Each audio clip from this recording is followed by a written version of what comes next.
Welcome to our channel. Today we how to download TikTok ads data for Shopify ROAS tracking easy tutorial step by step clearly.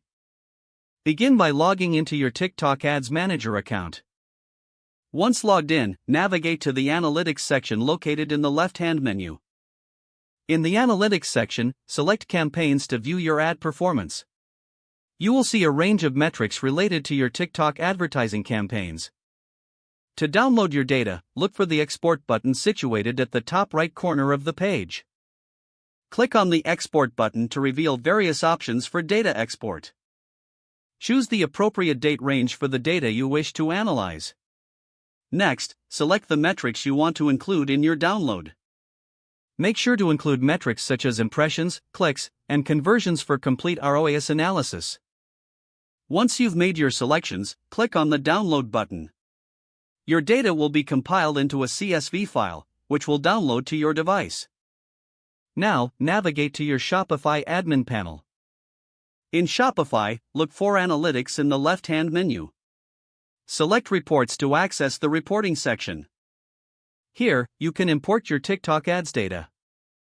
Click on Add Report and choose Custom Reports for personalized analysis.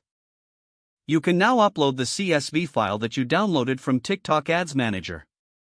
Ensure you align the TikTok data with your Shopify sales data.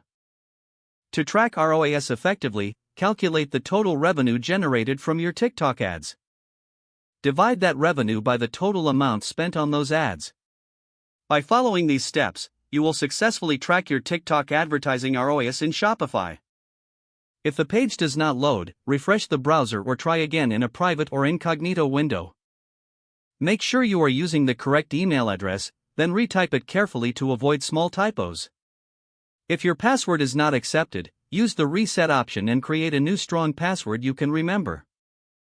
Check your spam folder for verification or security emails, then complete any requested confirmation steps. Enable two-factor authentication if available to improve account security and reduce unauthorized access risk. After signing in, review your profile details so your contact information and settings are accurate and current. If you see an error message, note it down and try again after restarting your device and internet connection. Don't forget to like this video and subscribe to our channel for more step-by-step tech guides.